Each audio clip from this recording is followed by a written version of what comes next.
दर्शकों, डॉक्टर प्रदीप सिंह राव का आप सबको नमस्कार।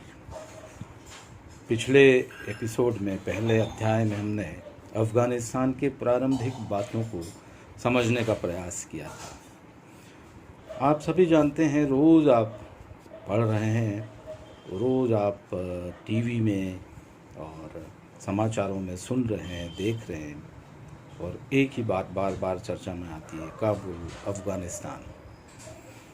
घटनाक्रम तो ये था कि 15 अगस्त 2021 को जैसे ही काबुल में नई क्रांति की शुरुआत हुई, अमेरिका ने निर्णय लिया कि वो अफ़गानिस्तान को 20 वर्षों के बाद छोड़ने जा रहा है। और आपने देखा कि 31 के पूर्व ही 30 अगस्त तक अफ़गानिस्तान से अमेरिका पूरी तरह से चला गया। इस पर कई तरह के सवाल उठ रहे हैं कि एक सुपर पावर एक छोटे से देश से किस तरह से भयभीत हो गया। वही देश जिसमें ओबामा ने पाकिस्तान में घुसकर ओसामा बिन लादेन को ख़त्म किया था। इतनी ताकतवर, शक्तिशाली अमेरिका की जो छवि है, उसे हम देखते हैं कि अंतर्राष्ट्रीय राजनीति में चोट पहुंचती है। पर क्या सच में ऐसा है? क्या वास्तविक परिदृश्य ऐसा ही है?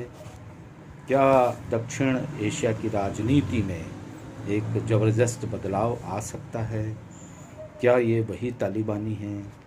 क्या आतंक का साया एक बार पुनः पूरे विश्व पर तालिबान के माध्यम से दिखाई देगा?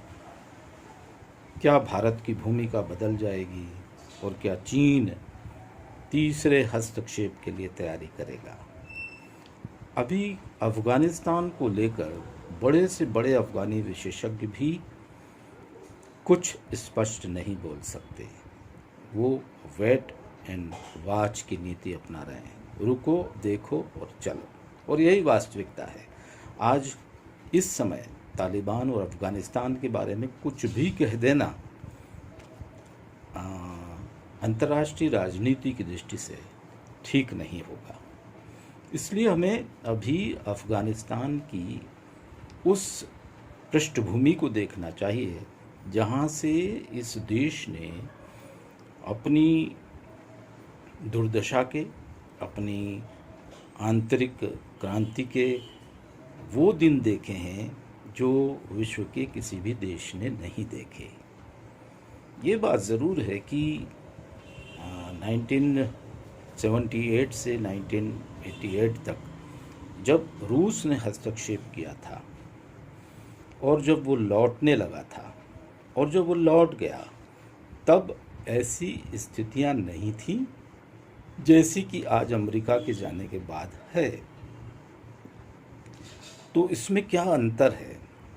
रूस ने 7-10 वर्षों में क्या डेवलप कर दिया था अफ़गानिस्तान में कि अचानक इस तरह की आपाधापी नहीं मची और इतना क्रांतिकारी स्वरूप, इतना कहना चाहिए कि विद्रूपताएं नज़र नहीं आ रही थीं और अनिश्चितताएं नज़र नहीं आ रही थी जितनी कि अभी आ रही हैं। दोनों की देश काल की परिस्थितियां अलग थी।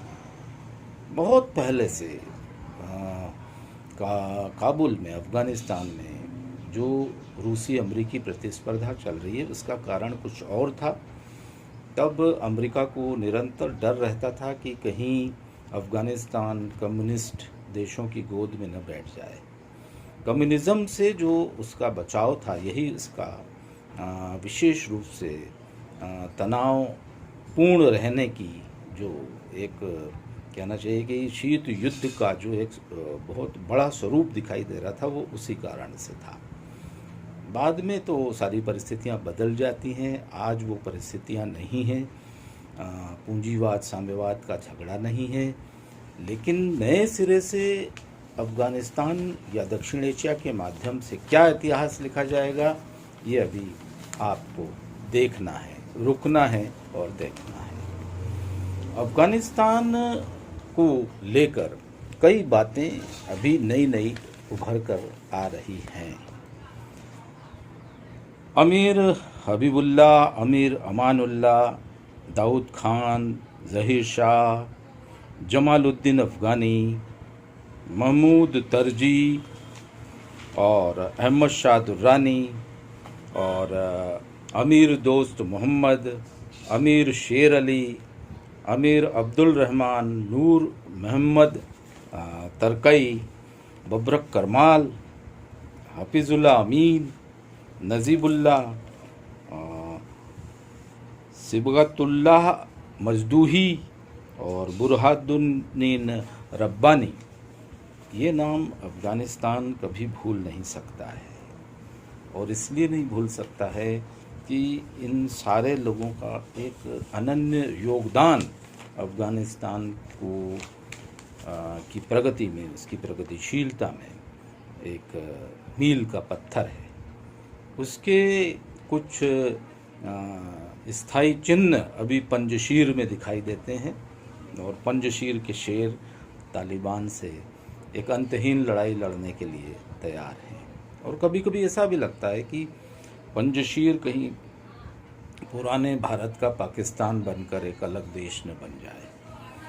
क्यों? क्योंकि वहाँ के जो संस्थापक हैं, वहाँ के जो लड़ाके हैं, वह स्वाभिमानी हैं और वे पता नहीं किस दिन एक स्वतंत्र देश के रूप में अपने आप को अलग कर लें।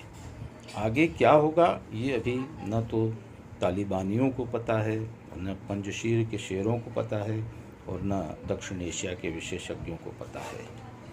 हाँ, ये ज़रूर है कि भारत के जो संबंध सदियों से अफ़गानिस्तान से हैं, उसे भूलना नहीं चाहिए और उसके मद्देनज़र भारत को अपनी भूमिका का निर्वाह करना चाहिए।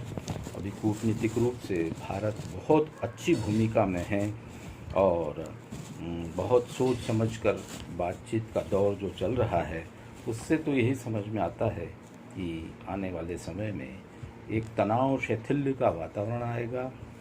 अभी तालिबान उस तरह के स्वरूप में नहीं है जिस तरह का मीडिया में दिखाया जा रहा है। कई भ्रामक खबरें भी आती हैं और तरह तरह के अंदाज लगाए जाते हैं, लेकिन वो सब सतही हैं।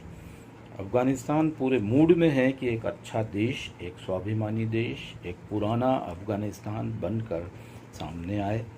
वो काफिरास्तान न बन जाए जिसमें अफ़गानिस्तान को बहुत दिनों तक ये चीज़ महसूस होती रही।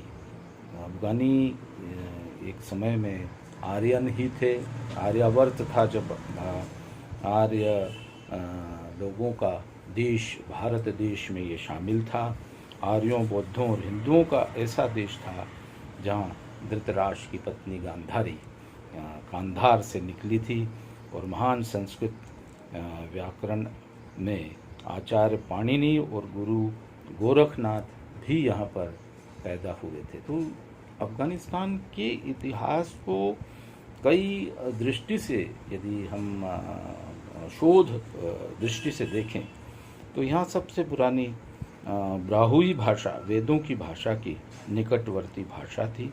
प्राचीन ग्रंथ ऋग्वेद में पख्तूनों और अफ़गान नदियों का सरस्वती, स्वात, काबुल और कुर्रम का उल्लेख है, जो आज भी आमू, काबुल, कुर्रम, रंगा, गोमल, हरिरुद्र कहलाती है। और दक्ष राज युद्ध, जो 10 राजन युद्ध में पख्तूनों का उल्लेख पुरु कबीले के सहयोगियों के रूप में भी हुआ है। तो हिंदू कुश की ये जो पर्वत, मार्कंडेय पुराण, देरियस के शिलालेख, मौर्य साम्राज्य, कुषाण साम्राज्य और बौद्ध धर्म और बामियान से लेकर काबुल के आसामाई मंदिर जैसे अनेक तथ्यात्मक उदाहरणों को पढ़ने के बाद आप विश्वास कर सकते हैं कि अफ़गानिस्तान भारत का ही एक अभिन्न हिस्सा था। तो एक ऐसा भाई जो खोया हुआ भाई है, उसे अपने मूल स्वरूप में लाने के लिए, उसे उसकी आक्रामकता और उसकी जो एक दुर्दांत छवि बन गई है, उससे दूर निकाल कर एक बहुत अच्छे उभरते हुए प्रगतिशील देश के रूप में आगे लाने का काम कोई कर सकता है तो वो भारत ही ला सकता है। उसे चाइना के शिकंजे से बचाया जाना चाहिए। अमेरिका को भी ये सहयोग करना चाहिए कि अब अफ़गानिस्तान अपने मूल स्वरूप में आ जाए। जो पाकिस्तान को कई वर्षों तक अरबों रुपए की, अरबों डॉलर की और सैन्य सहायताएं देकर गलती की थी, वो उस गलती का पश्चाताप अब यही हो सकता है कि एक अफ़गानिस्तान अमरीकी दोस्ती नए रूप में सामने उभर कर आए। सोवियत संघ भी उसमें साथ दे सकता है। तो अगली कड़ी में हम नया अध्याय देखेंगे। तब तक के लिए अनुमति दें। धन्यवाद।